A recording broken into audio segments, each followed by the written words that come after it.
लोग समझते हैं टाइप 3। टाइप 1 और टाइप 2 को आपने देखा, टाइप 3 थोड़ा सा अलग है। अब ये क्या कह रहा है इसको समझते हैं। ए जो है सवाल है, ए किसी काम को आधा करता है 5 दिन में, फिर बोल रहा है बी उस काम का 2/3 कर रहा है 10 दिन में। तो बताओ दोनों मिलकर इस काम को कितने दिन में करेंगे। तो सबसे पहले हम समझते हैं कि ए अगर आधा काम कर रहा है, मान लो कि मैं आधा काम 5 दिन में करूंगा तो पूरा 10 दिन में कर लूंगा, 2 गुना हो जाएगा। तो यहाँ पे समझते हैं ए करता है आधा काम 5 दिन में, फिर तो अब यहां से मैंने क्या किया, इस 2 का यहाँ पे मल्टीप्लाई कर दिया तो मुझे ये पता चल गया कि ए की वैल्यू कितनी आ गई 10 दिन। तो ए पूरा काम कितने दिन में कर लेगा 10 दिन में। फिर बी को समझते हैं, बी करता है 2/3 काम 10 दिन में। तो बी की वैल्यू हम कैसे निकालेंगे, इस बी की वैल्यू निकालने के लिए हम क्या करेंगे, यहाँ पे 10 और ये तिर्यक गुणा होगा, बटे में 1 लगा लेते हैं, ये ऊपर जाएगा और ये नीचे आ जाएगा। तो 10 का गुणा 3 से और बटे में 2, 2 1 कम 2, 2 पंचे 10। तो बी की वैल्यू कितनी आ गई 15। ये करना बहुत सरल है, थोड़ा आप सॉल्व प्रैक्टिस करेंगे तो ये आसानी से सॉल्व हो जाएगा। तो हमको यहाँ पे ए और बी की वैल्यू मिल गई है। ए की वैल्यू 10 आ गई, बी की वैल्यू 15 आ गई।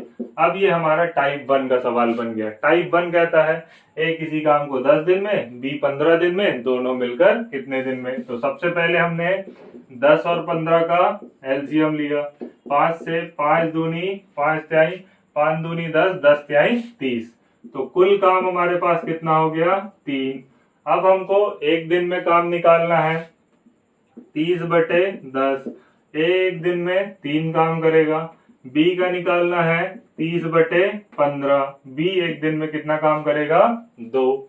अब हमसे बोल रहा है कि ए और बी मिलकर इस काम को कितने दिन में करेंगे। तो काम हमारे पास कितना है 30, और ए और बी को मिला दूं तो एक दिन में कितना काम हो रहा है 5। तो ए और बी का अगर हमको काम निकालना है कि ए बी अगर मिल जाए तो इस काम को कितने दिन में करेंगे। तो 5 एकम 5, 5 छक्के 30। तो हमारा आंसर आ जाएगा 6 दिन।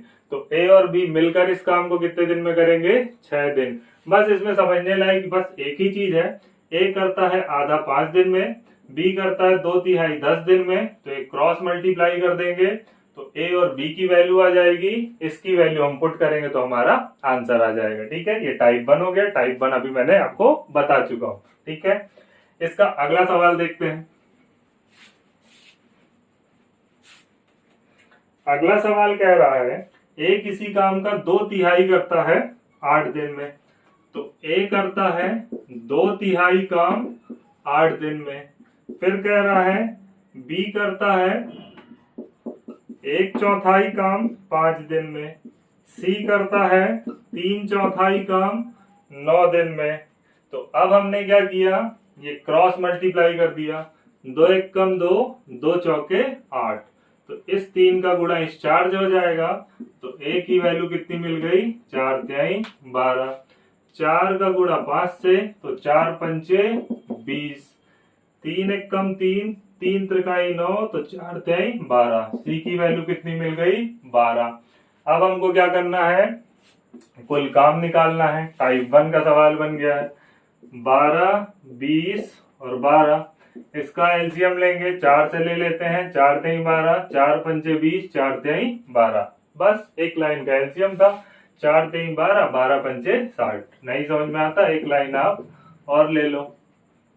तो 4 तिहाई 12, 12 पंचे 60। तो हमारा कुल काम कितना आ गया 60। अब हमको ये मिल गया कि कुल हमारे पास 60 काम है। अब क्या करूंगा, मैं एक दिन में काम की क्षमता निकालूंगा। तो कैसे मिलेगी, 60 में हमने 12 से भाग लगाया, 12 पंचे 60। 60 में हमने 20 से भाग लगाया, 20 तिहाई 60। और 60 में हमने 12 से भाग लगाया, 12 पंचे 60। अब ए बी सी मिलकर इस काम को कितने दिन में करेंगे। तो कुल काम हमारे पास कितना है 60, और एक दिन में काम की क्षमता 5 और 3 8, और 8 और 5 13। तो 13 से हम भाग लगा देंगे, 13 से भाग लगाएंगे तो 13 चौके 52। कितना बचेगा हमारे पास 8, और भागफल क्या है, भाजक क्या है 13। तो हमारा आंसर हो जाएगा ए बी सी मिलकर इस काम को कितने दिन में कर लेंगे, 4 सही 8/13 दिन में। ठीक है, समझ में आया। एक अगला सवाल आप लोगों के लिए है, तो आप लोग इसको सॉल्व करके कमेंट बॉक्स में इसका आंसर जरूर देंगे। तो इससे मुझे ये पता चल जाएगा जो मैं पढ़ाता हूँ आप लोग को समझ में आ रहा है कि नहीं आ रहा है। नहीं तो मैं पढ़ाते चला जा रहा हूँ, पता ही नहीं चल रहा आप लोग समझ पा रहे हैं कि नहीं। चलिए, सवाल बोर्ड में लिखा है आपके पास, मैं यहाँ पे लिख देता हूँ। ए करता है 1/4 काम, सॉरी 1/5 काम 4 दिन में। बी करता है 2/5 काम 8 दिन में। सी करता है 3/5 काम 6 दिन में। तो पूछा है ए बी सी मिलकर कितने दिन में। तो ये इसका आंसर आपको मुझे कमेंट बॉक्स में देना।